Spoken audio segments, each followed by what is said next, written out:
Hi everyone and welcome to the weekend Q&A video. For those of you who haven't watched these before, these are the weekend long questions and answer session where not only do you get to see what I get up to throughout the weekend, but I also answer your questions both on Saturday and Sunday, and then hopefully you'll be watching this on the Monday when I upload it to the channel. Now there are various ways you can get questions to me. You can either tweet them at me at Geekanoids using the hashtag GeekQA, or if you want to have a shout out, perhaps for your YouTube channel or your business or your website, then there is a link in the video description for donation requests. There is a third way as well. I am running a Patreon campaign. It allows you to support what I'm doing, and as a patron, you actually get priority when you're asking questions, as well as some other perks as well.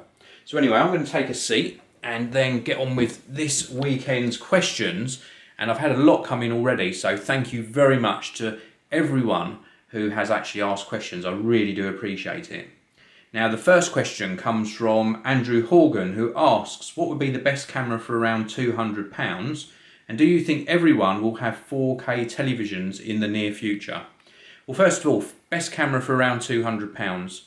I would look at the Sony range, perhaps the WX80, or I would look at the Canon PowerShot range. So look at those two and see what fits within your budget. The actual video quality between these sort of compact cameras is very, very small. So just choose something that you like the features on, and I'm sure you'll be happy with the video quality.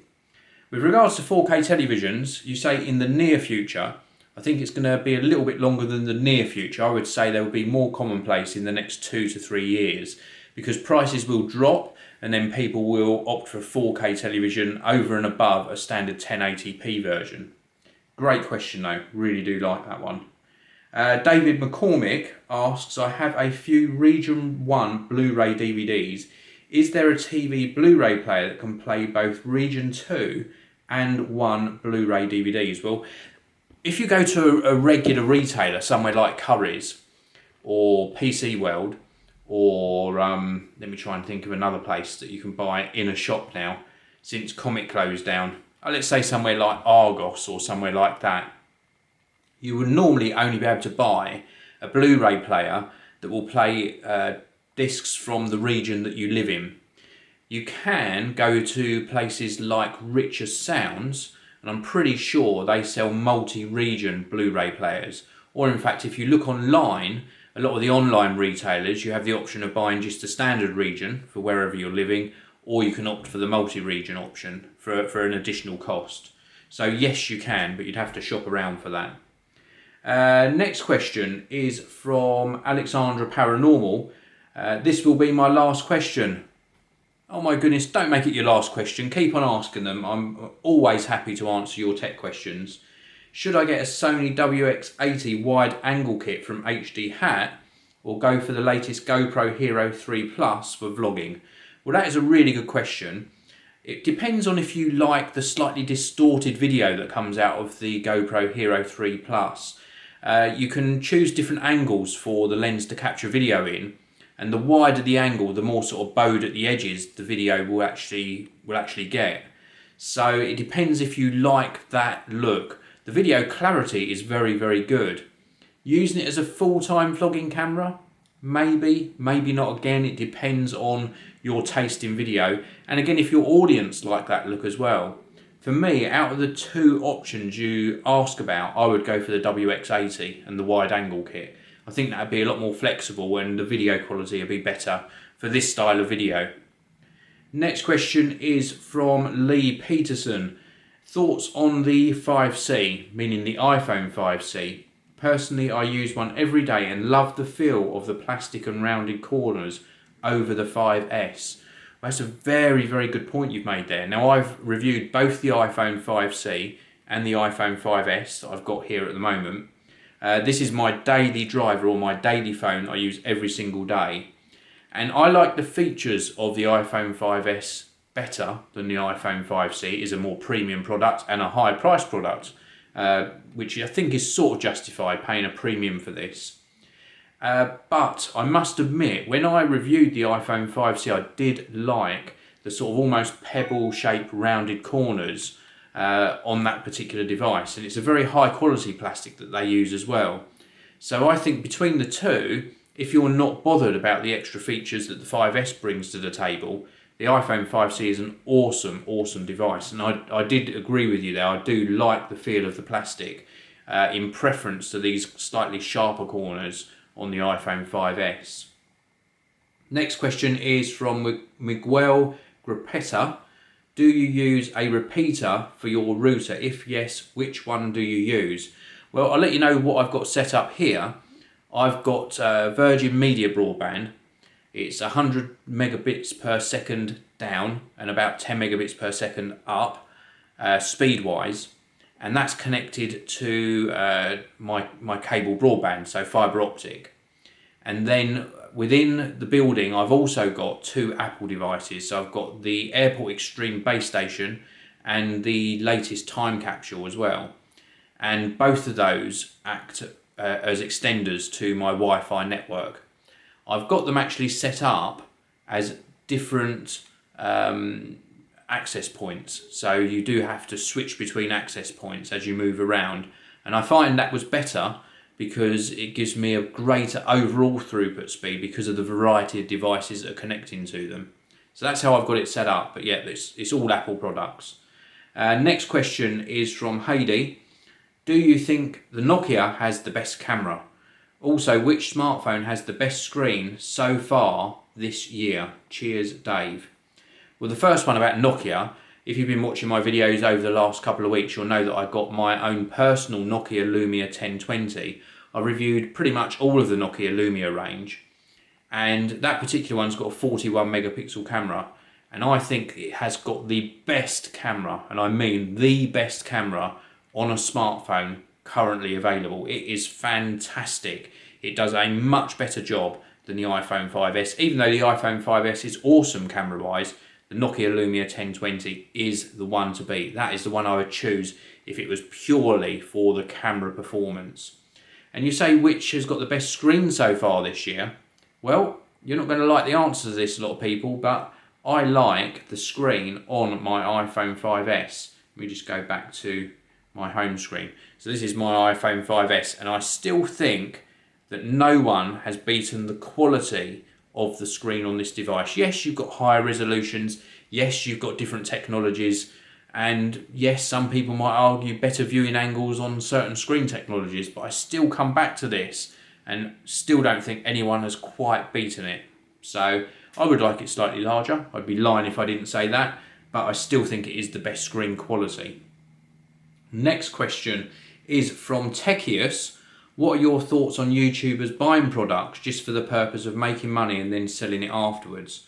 Well, I think you're referring to if a YouTuber buys a product into review, gets some sort of ad revenue from the video they produce, and then they sell the product afterwards to fund their next purchase. And I think that's absolutely fine. When I started doing YouTube videos, I did buy the occasional product. My rule of thumb now is that if it's a review product, I don't buy it unless I'm going to use it in production afterwards. So I hope that makes sense. So for example, I wouldn't buy a smartphone just for the purposes of doing a review. But I would buy a camera to do a review on if that then becomes part of my production kit. Or I would buy a microphone if I needed a microphone to add to my sort of tools that I use to make videos. And then I would do a video about what I purchased. But I don't buy, review and then sell very much now. On occasion I do, but very, very rarely. But I think it's fine. I think if that's the way you want to go with making YouTube videos, that is fine. But don't think, and this is very important advice actually, don't fall into the trap of thinking you're going to be able to buy a product and then make enough money off of the revenue from the views of that video to then not lose any money when you sell it or to make a profit. Because I don't think that happens. I think that would very, very rarely happen. If you're in a position where you're having to buy a product, it probably is because your views on your channel aren't up to the standard of, or not up to the standard, aren't up to the levels of other sort of bigger YouTubers.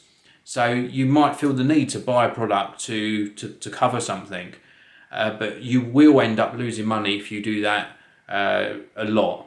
It's without a doubt. And one thing I would say is never ever load up a credit card or get a loan to try and do that, because I think that you will, I just think it'll come back to bite you. I don't think you will end up making any money at all doing that sort of thing on YouTube. So I would say buy the products that interest you, that you would buy anyway, and then unbox them, do a review, do a video test, whatever you're going to do, and share that with your viewers. And I think that comes across as being a much more genuine way of doing it anyway, because you're buying a product that you're passionate about rather than a product that you're just buying to sort of get views on the channel. So I hope that makes sense. But there's no right or wrong way of doing it. There really isn't. I should just emphasise that there is no right or wrong way. So it's entirely up to the individual. It really is. But that's a great question. So I'm going to crack on and get some lunch, and then this afternoon I'll probably just do some tidying up. I do really strongly believe that a tidy environment equals a tidy mind. So things get messy throughout the whole week. So a good tidy up over the weekend is always a good thing to do. But don't stop watching, because there'll be some more questions and answers coming up next. Welcome to my Sunday, and yes, it is Mother's Day today, so happy Mother's Day to my mum, happy Mother's Day to my wife, and obviously happy Mother's Day to all of you out there that are celebrating today. Now, you're obviously going to be watching this on Monday, so I hope you had a really nice day. So I'm going to move on to the questions, but before I do that, I just want to say yes, I have had a haircut. And yes, if you follow me on Instagram, you will have seen a Samsung security camera called a smart camera. And the setup on that was fairly easy. A little bit fiddly at first because the instructions weren't quite laid out as I expected, but that went well. And also the tests I've been doing with the Sony AS100 VR, the little tiny action camera, they've been going really well. Apart from one thing, the live view remote says that you can change the angle of the lens to 120 or 170 degrees. That option isn't even there. The only thing that changes the angle of the view of the lens is by putting stabilization on or off, and then that changes the angle of view. So I think they need to either do a firmware update or revise the instructions to reflect that. But anyway, let's get on with the questions. Now, the first question I had come in was from Jussie, who asks if I could explain the difference between a bridge camera and a DSLR camera. Well, they are quite different beasts. Normally a bridge camera has a smaller sensor. DSLRs have APS-C size sensors or full frame sensors. And the main difference is a bridge camera is like an all-in-one camera. So you've got the lens built in, you can't swap that out. Whereas a DSLR, you can actually swap lenses. And they're really the main two differences. Normally you get a few more features on DSLRs, but nowadays they're pretty evenly matched. So what you've got to bear in mind when you're selecting a camera is if you choose a bridge camera, you're not going to be able to swap that lens out. So choose something that's got the right reach for you, the right amount of zoom range for your future needs. Otherwise you're going to find yourself stuck at some stage. So I hope that explains the differences. That really is the main two differences. Good question as well, thanks for that. Alex Anderton asks, what is your favourite compact camera? So another camera question other than the Sony, so second favourite technically. Well, Alex is referring to the camera I'm recording this on, which is the Sony RX100 Mark II, which is my favourite compact camera, absolutely superb. My second favourite compact camera is a little tiny bit bigger, and it's the Fuji X20. And the reason I sort of named that one as my second favourite is because it really does offer up fantastic photo reproduction, so really good photo quality, great amount of detail, and it's just got a very special feel to the photos it produces. Not so great for video, but if you're buying a compact camera, probably your primary use is going to be photos anyway, sort of holiday snaps, and the Fuji just gives a really nice feel to those photos. So that would be my second favourite. Adam Walker with another camera question. So many camera questions. Hey Dave, do you switch cameras for your reviews if a new review unit comes in? Well, sometimes. When, for example, the Sony RX10 came in, I switched to that and made a few of my sort of Geekanoids reviews using that camera. I don't do it too often, but sometimes I do use them sort of as a production camera for a couple of videos. And the reason I do that is because it gives me a good feel for how they would actually perform in sort of real terms.